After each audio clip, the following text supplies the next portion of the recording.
और खबर अब जगदलपुर से, जहां बस्तर क्षेत्र में माओवाद को बड़ा झटका लगा है। पूना मारगेम कार्यक्रम के तहत 18 हार्डकोर नक्सलियों ने मुख्यधारा में लौटते हुए सरेंडर किया है और इनमें दंडकारण्य स्पेशल जोनल कमेटी के सदस्य बापा राव, डीवीसीएम प्रकाश मड़वी और अनिल ताती जैसे बड़े नाम भी शामिल रहे हैं।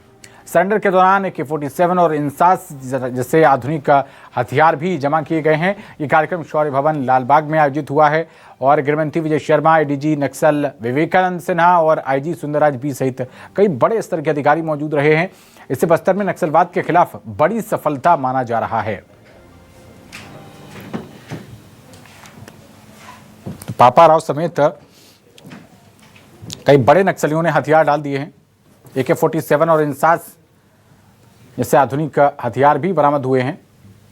शौर्य भवन में ये बड़ा समर्पण कार्यक्रम, गृहमंत्री विजय शर्मा की भी उपस्थिति थी, कई अधिकारी भी मौजूद थे और जो कुछ भी इनके पास से बरामद हुआ है वो सब रखा हुआ आप देख सकते हैं।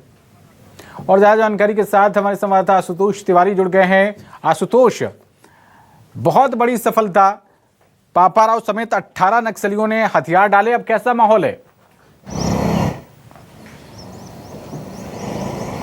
देखिए, काफ़ी ज़्यादा जो है बदलता हुआ माहौल नज़र आ रहा है, क्योंकि बस्तर में जिस तरीके से आखिरी जो DKJST Dandakaranya special zonal committee का जो सदस्य था पापा राव, वो सरेंडर कर देता है। अब पूरे छत्तीसगढ़ में विजय शर्मा गृह मंत्री जब यहाँ पर पहुंचे हुए थे तो उन्होंने मंच से कहा कि अब पूरे छत्तीसगढ़ में 96% जो है नक्सलवाद को खत्म कर दिया जाए। जो कुछ 4% बचे हुए हैं, वे जो नियत समय बचा हुआ है यानी 31 मार्च 2026 का, वहां तब तक जो है पूरी तरीके से नक्सलवाद खत्म हो जाएगा। आपने देखा होगा विजुअल में कि किस तरीके से 8 AK-47 SLR और 303 के साथ कई राइफल और लॉन्चर भी जो है यहाँ पर हथियार के रूप में दिखा। इसके अलावा 12 लाख रुपए कैश भी नक्सली अपने साथ वहाँ पर लेकर पहुंचे हुए थे।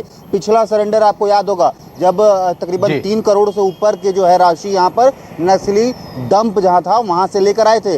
और अब जो जिस तरीके से जो विजय शर्मा ने दावा किया है कि अब नक्सलवाद यहाँ पर खत्म पूरी तरीके से होता नजर आ रहा है। यही वजह है कि पिछले 2 वर्षों में लगभग 3000 नक्सलियों ने जो है पुनर्वासित नक्सली हुए हैं यानी सरेंडर किए हैं। और इसके अलावा 2000 से ज्यादा नक्सलियों को गिरफ्तार किया गया है, 550 नक्सलियों को मार गिराया गया है। और ये आप समझिए कि ये आंकड़ा लगभग पहुंचता है 5000 से अधिक। 5000 से अधिक ये नक्सलियों को पूरी तरीके से 2 वर्षों में ही खत्म कर दिया जाता है। तो आज इतिहास का सबसे बड़ा दिन था। हालांकि एक हिंट भी जरूर वहां से मिला है कि क्लाइमेक्स अभी बाकी है, यानी 31 तारीख को कुछ बड़ा आयोजन होने वाला है।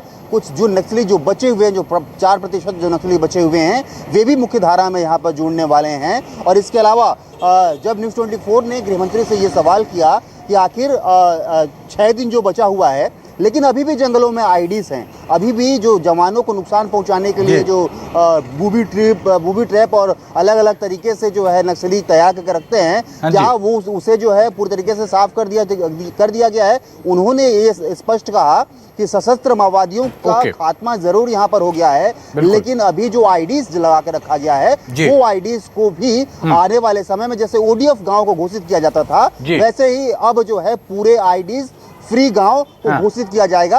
और इसमें कुछ समय जरूर लगेगा, क्योंकि कई वर्षों से IDs जो है नक्सली चाहे वो तालाब के किनारे हो, चाहे जंगल के बीच हो, चाहे वो रोड के किनारे वो बिछा के रखे हैं। तो पूरी तरीके से सघन अभियान अभी भी चल रहा है। पवन, आपको याद होगा कि हमने पहले भी बात किया था कि आखिर ये कब तक बरामद होंगी ये डंप। उस वक्त भी मैंने ये कहा था कि 31 मार्च के बाद भी ये बरामद होते रहेंगे। और गृह मंत्री ने भी ये साफ कह दिया है कि आने वाले समय में जरूर जो IDs बचे हुए, जो बारूद बचे हुए, वो भी अभी भी जो जंगलों में हैं, लेकिन आने वाले समय में एक-एक गांव करके उसे ODF की तरह IDs फ्री कर दिया जाएगा। तो अब बस्तर में वो बारूद नहीं रहेगा, अब बस्तर विकास के राह पर चलेगा। लेकिन 31 मार्च को भी अपने को ध्यान देना चाहिए, क्योंकि आने वाले समय में बड़ा आयोजन हो सकता है और कुछ बड़ा जो है यहाँ पर माओवादी पुनर्वासित भी कर सकते हैं। जी बिल्कुल, बहुत अच्छी जानकारी दी आपने आशुतोष। ODF की तरह अब ID फ्री जो है वो गांव घोषित किए जाएंगे। बहुत शुक्रिया, आप इस पूरी प्रक्रिया पर नजर बना रखिएगा आशुतोष, बहुत धन्यवाद आपका।